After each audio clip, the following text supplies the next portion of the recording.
ओम शांति। आज 7 जुलाई 2021 की बाबा की मुरली। मीठे बच्चे, तुम यहाँ आए हो अपने सहित सारी दुनिया की काया कल्पत्रु बनाने। याद से ही काया कल्पत्रु होगी। मीठे बच्चे, तुम यहाँ आए हो अपने सहित सारी दुनिया की काया कल्पत्रु बनाने। याद से ही काया कल्पत्रु होगी। प्रश्न, नरकवासी से स्वर्गवासी बनने की विधि कौन सी है? अभी तुम बच्चों को जीवदान मिलता है, कैसे? उत्तर, नरकवासी से स्वर्गवासी बनने के लिए जरूर मरना पड़े। बाबा कहते हैं, मैं आया हूँ तुम सबको मौत देने। तुम्हारी इस देह को ख़त्म कराए बाकी आत्माओं को ले जाऊंगा। यही सच्चा जीवदान है। इसके लिए यह महाभारत लड़ाई है जिसमें सबका विनाश होगा। फिर आत्माएं पावन बन वापस घर जाएंगी, फिर स्वर्ग में आएंगी। गीत माता ओ माता। ओम शांति। मीठे मीठे रूहानी बच्चों ने गीत की लाइन सुनी, जगदम्बा की महिमा सुनी। जगदम्बा यहाँ भारत में ही गाई जाती है। जगदम्बा है तो जगत पिता भी जरूर होगा। जगदम्बा सरस्वती को ही कहते हैं। वास्तव में उनका नाम एक ही होना चाहिए। तुम्हारा भी नाम एक ही है ना, 2-3 तो नहीं है। अब जगदम्बा को बरोबर साकार में दिखाते हैं। शरीरधारी है, जगत पिता भी है, जिसको प्रजापिता भी कहा जाता है। जैसे सारे जगत की अम्बा है, वैसे सारे जगत का पिता है। जरूर दोनों ही यहाँ होंगे। दोनों का नाम भी सुनाया। दोनों हैं प्रजापिता और प्रजा माता। अब दूसरा जगत पिता कहा जाता है निराकार शिव बाबा को, जो कि सबके पिता हैं। उनका नाम ही है परम पिता परमात्मा शिव। सिर्फ ईश्वर व परमात्मा नहीं कहना है, उनका नाम रूप भी है ना। उनको गॉड फादर कहा जाता है। एक है आत्माओं का बाप, दूसरा है साकारी मनुष्य आत्माओं का बाप और मम्मा। शिव है आत्माओं का पिता। आत्मा कहती है वह हमारा बाप है। फिर आत्मा को यह साकार शरीर मिलता है तो कहते हैं ब्रह्मा बाबा। तो 2 बाप हो गए, एक शिव बाबा, दूसरा प्रजापिता ब्रह्मा। शिव बाबा का बच्चा है ब्रह्मा। एक निराकार पिता, एक साकारी पिता। निराकार पिता तो कहा जाता है पतित पावन। निराकार पिता को कहा जाता है पतित पावन। ब्रह्मा व सरस्वती को पतित पावन नहीं कहा जाता। ब्रह्मा व सरस्वती को पतित पावन नहीं कहा जाता। पतित पावन तो एक है, यह 2 हो गए। सब पुकारते हैं पतित पावन आओ, तो 2 बाप हो गए। शिव बाबा है रचयिता, नई दुनिया रचते हैं तो पहले ब्रह्मा को जरूर रचना है। विष्णु और शंकर को भी प्रजापिता नहीं कहते, ब्रह्मा को ही प्रजापिता कहते हैं। तो शिव बाबा प्रजापिता ब्रह्मा द्वारा अडॉप्ट करते हैं, कहते हैं हम शिव बाबा के बच्चे हैं। शिव बाबा ने इसमें प्रवेश कर अडॉप्ट किया है। वही आत्माओं को पावन बनाते हैं। आत्मा ही पतित बनी है, इस कारण शरीर भी पतित मिलता है। सोने में चांदी, तांबे, लोहे की खाद डालते हैं तो आत्मा में भी खाद पड़ती है। असूल में आत्मा पवित्र मुक्ति धाम में रहने वाली है, जहाँ शिव बाबा भी रहते हैं। अब शिव बाबा प्रजापिता ब्रह्मा एक को बाप एक को दादा कहेंगे। यह तो तुम जानते हो, सब मनुष्य मात्र शिव की संतान है। शिववंशी फिर हैं ब्रह्म कुमार कुमारियाँ। शिव बाबा और दादा इकट्ठे हैं। शिव बाबा इसमें विराजमान हैं। हमको ब्राह्मण बनाए राजयोग सिखाते हैं। मनुष्य को देवता बनाने, देवताएं रहते हैं सतयुग में। देवताओं को पतित पावन ज्ञान का सागर नहीं कहा जाता, उनको बाबा भी नहीं कहा जा सकता। अब तुम विष्णुपुरी के मालिक बन रहे हो। विष्णु के 2 रूप लक्ष्मी नारायण हैं। ये मनुष्य नहीं जानते, जो भक्ति करते हैं उनको 2 बाप जरूर हैं। सतयुग में 1 बाप होता है। वहाँ ऐसे नहीं कहते कि हे परमपिता परमात्मा दुख हरता सुख करता आओ। वहाँ तो देवी देवताओं का राज्य था। वे कभी हे गॉडफादर लिबरेटर नहीं कहेंगे। वहाँ कोई पतित दुखी होते ही नहीं जो पतित पावन को बुलाएं। तुम जानते हो, भारत में आज से 5000 वर्ष पहले देवी देवताओं का राज्य था। पीछे फिर 1250 वर्ष बाद होता है राम सीता का राज्य। बाप सिद्ध कर बताते हैं, सतयुग त्रेता में तुमने 21 जन्म लिए। ब्राह्मण देवता क्षत्रिय सब भारत में ही बनते हैं। बाप आकर पुरानी दुनिया को नया बनाते हैं, रिजुएनेट करते हैं, कायाकल्पतरु बनाते हैं, अमर बनाते हैं। तुम बच्चों को बाप आकर अमरलोक का मालिक बनाते हैं। जब भारत अमरलोक था तब देवताओं का राज्य था। सीढ़ी उतरते उतरते मृत्युलोक के आकर मालिक बने हैं। कहते हैं ना, हमारा भारत, तो प्रजा भी मालिक हुई ना। तुम भी कहेंगे हमारा भारत। हम भारत के मालिक थे, परंतु नरकवासी देवताएं कहेंगे हम स्वर्गवासी हैं। तुम भी स्वर्गवासी थे, फिर 84 जन्म भोग नरकवासी बने हो। यहाँ भारत में ही शिव बाबा जन्म लेते हैं। शिवरात्रि और शिव जयंती गाई जाती है। कृष्ण जयंती भी मनाते हैं। उनकी तो वेला भी बताते हैं। फलाने समय माता के गर्भ से जन्म हुआ। सतयुग में जन्म तो जरूर माता के गर्भ से लिया होगा। कृष्ण जयंती होती है सतयुग नई दुनिया में, फिर पुनर्जन्म में आने लगा। बाबा सिर्फ एक की बात नहीं करते, कृष्णपुरी सो विष्णुपुरी। राजाएं उतरते हैं तो सारी डिनाइस्टी उतरती हैं। उसमें राजा रानी प्रजा सब आ जाते हैं। जब चंद्रवंशी का राज्य होता है तो सूर्यवंशी का राज्य पास्ट हो गया, ट्रांसफ़र होकर चंद्रवंशियों को मिलता है, फिर वैश्यवंशियों को मिलता है। अब तुम समझते हो हम ब्राह्मण कुल के हैं। चोटी चोटी के ऊपर हैं बाप। हम पहले ब्राह्मण थे, फिर शूद्र अथवा पैर बने। पैर से एकदम चोटी बनते हैं। पहले शिव बाबा, फिर है चोटी। बाबा ने तुमको ब्राह्मण बनाया है। अब तुम शिव बाबा को बाबा बाबा कहते हो। इस हिसाब से पोतरे पोतरियां हो गए। तुम जानते हो कि हम सब ब्रह्मा की संतान हैं, ब्राह्मण ब्राह्मणियाँ। एक बाप के हम सब बच्चे हैं, भाई बहन हैं। कब क्रिमिनल असॉल्ट कर नहीं सकते। कितने ढेर बच्चे सब कहते हैं बाबा, तो इतने सब झूठ थोड़े ही हो सकते। सबका बाप तो वही निराकार शिव और साकार प्रजापिता ब्रह्मा है।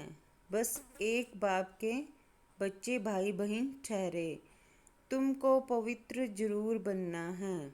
स्त्री पुरुष पवित्र कैसे बने, इसीलिए यह युक्ति ड्रामा में नींदी हुई है। यहाँ सिर्फ ब्रह्म कुमार कुमारियाँ हैं, कोई शूद्र कुमार कुमारी है नहीं। वह है पतित शूद्र तुच्छ बुद्धि, क्योंकि बाप को नहीं जानते। कहते हैं ओ गॉड फादर, अच्छा उनका ऑक्यूपेशन पता है? नाम रूप देश काल बताओ, उनकी जीवन कहानी बताओ। अगर नहीं जानते हो तो नास्तिक ठहरे। रचयिता और रचना के आदि मध्य अंत को नहीं जानते। वह है ही पतित दुनिया, सतयुग पावन दुनिया। कलयुग को पतित दुनिया कहा जाता है। इस समय बिल्कुल तमो प्रधान है। इनको रौरव नरक कहा जाता है। इनकी भी स्टेजेस होती है। द्वापर से नरक बनना शुरू होता है, फिर वृद्धि को पाता है। भक्ति भी पहले सतो प्रधान अव्यभिचारी थी, फिर सतो रजो तमो होती है। तुमने देखा होगा जहाँ 3 रास्ते मिलते हैं उसको टिवाटा कहते हैं। उस पर तेल आदि चढ़ाते हैं, माथा झुकाते हैं। अब कहाँ शिव बाबा की पूजा, कहाँ टिवाटे की। इसको कहा जाता है तमो प्रधान भक्ति। पानी की भी पूजा करते हैं। पतित पावनी गंगा बहुत गाते हैं। अब पतित पावन कौन? पानी की गंगा कैसे पतित पावनी हो सकती है? वह तो पानी है ना। पतित पावन तो पाप है। शिव जयंती भी भारत में होती है तो जरूर भारत में ही आता होगा पतितों को पावन देवता बनाने। ब्रह्मा तन में आकर मनुष्यों को देवता बनाते हैं। यहाँ तुम आते ही हो पतित से पावन बनने। जैसे तुम्हारी 2 भुजाएं हैं वैसे उन्हों की भी 2 भुजाएं हैं। 4-8 भुजा वाला कोई मनुष्य होता नहीं। ये अलंकार दे दिए हैं, चतुर्भुज दिखाया है प्रवृत्ति दिखाने के लिए। विष्णुपुरी लक्ष्मी नारायण की पुरी को कहा जाता है। वैष्णव अक्षर भी विष्णु से निकाला है। देवता वैष्णव थे। वल्लभाचारी वैष्णव होते हैं वेजिटेरियन। वह कोई निर्विकारी नहीं होते हैं, उन्हों की बड़ी हवेलियाँ होती है। वैष्णव का अर्थ ही नहीं समझते। विष्णुपुरी में रहने वालों को वैष्णव कहा जाता है। वैष्णव पवित्र को कहा जाता है। राधे कृष्ण का अलग मंदिर, लक्ष्मी नारायण का अलग मंदिर बना दिया है। भारतवासी जानते ही नहीं कि उनमें क्या फ़र्क है। राधे कृष्ण ही लक्ष्मी नारायण बनते हैं ये किसी को भी पता नहीं। वह है बचपन का रूप, वह है बड़ेपन का रूप। लक्ष्मी नारायण के छोटेपन के चित्र कोई है नहीं। लक्ष्मी नारायण को सतयुग में, राधे कृष्ण को द्वापर में ले गए हैं। अभी तुम रचयिता बाप और रचना के आदि मध्य अंत को जान गए हो। बाबा झाड़ का भी राज समझाते हैं, ड्रामा का भी राज समझाते हैं। झाड़ को देखने से समझेंगे कि शंकराचार्य तो कलयुग में आते हैं। सन्यासियों की डिनास्टी सतयुग में तो हो नहीं सकती। सब भगवान के बच्चे हैं तो स्वर्गवासी होने चाहिए, परंतु स्वर्गवासी तो सब होते नहीं हैं, सिर्फ देवताएं ही होते हैं। अभी तुम ब्राह्मण वंशी बने हो, फिर देवता बनेंगे। पवित्र जरूर बनना है। अभी तुम ब्राह्मण वंशी बने हो, फिर देवता बनेंगे, पवित्र जरूर बनना है। तुम जानते हो छोटे बड़े सब ब्रह्म कुमार कुमारियां हैं। दोनों कहते हैं बाबा हम आपके बच्चे हैं, ब्राह्मण हैं, यह है बाप दादा। आदि देव ब्रह्मा हैं और शिव बाबा। तुम जानते हो हम ब्रह्मा बाबा और शिव बाबा के सामने बैठे हैं।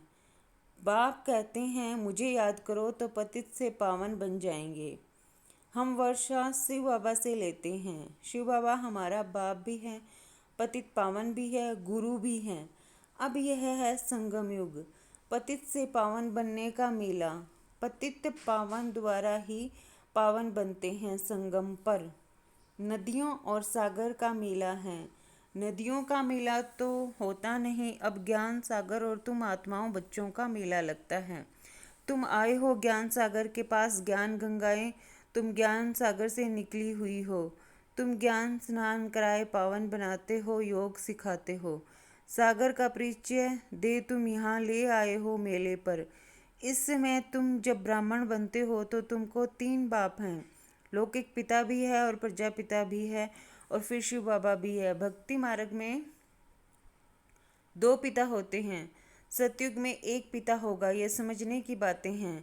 अभी तुम्हारी आत्मा कहती है मेरा तो एक शिव बाबा, दूसरा न कोई।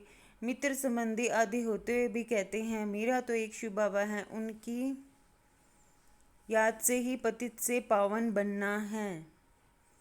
आत्मा जानती है वह हमारा बाप भी है। आत्मा जानती है वह हमारा बाप भी है, टीचर भी है, सतगुरु भी है। हमारी आत्मा को बाप लेने आए हैं। ब्रह्मा तन में प्रवेश कर पावन बनाते हैं। तुमको ले जाने के लिए बाप आए हैं। तुम सबको मौत देने आया हूँ।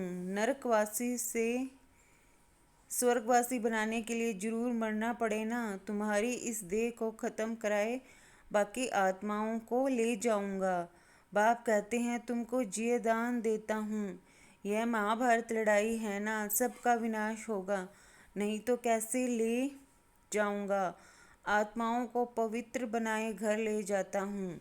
वह तो शांति धाम है। सतयुग आएगा तो कलयुग जरूर विनाश होगा। इसके लिए महाभारत लड़ाई मशहूर है। लगती भी यह संगम पर है, जबकि तुम मनुष्य से देवता बनते हो। महाभारत लड़ाई मशहूर है, लगती भी यह संगम पर है, जबकि तुम मनुष्य से देवता बनते हो। अच्छा, मीठे मीठे सिकी लदे बच्चों प्रति माता पिता बाप दादा का याद प्यार और गुड मॉर्निंग। रूहानी बाप की रूहानी बच्चों को नमस्ते। हम सब रूहानी बच्चों की रूहानी माता पिता बाप दादा को याद प्यार गुड मॉर्निंग, नमस्ते, ओम शांति। शुक्रिया बाबा, शुक्रिया। धारणा के लिए मुख्य सार। ज्ञान सागर में ज्ञान स्नान कर स्वयं को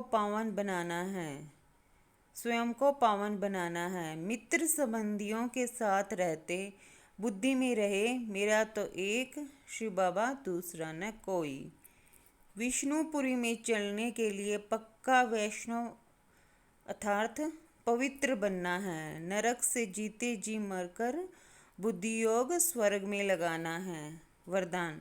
धर्म और कर्म दोनों का ठीक बैलेंस रखने वाले दिव्य व श्रेष्ठ बुद्धिमान भव। कर्म करते समय धर्म अर्थात धारणा भी संपूर्ण हो तो धर्म और कर्म दोनों का बैलेंस ठीक होने से प्रभाव बढ़ेगा। ऐसे नहीं जब कर्म समाप्त हो तब धारणा स्मृति में आए। बुद्धि में दोनों बातों का बैलेंस ठीक हो तब कहेंगे श्रेष्ठ व दिव्य बुद्धिवान। नहीं तो साधारण बुद्धि, कर्म भी साधारण, धारणाएं भी साधारण होती हैं। तो साधारणता में समानता नहीं लानी है, लेकिन श्रेष्ठता में समानता हो।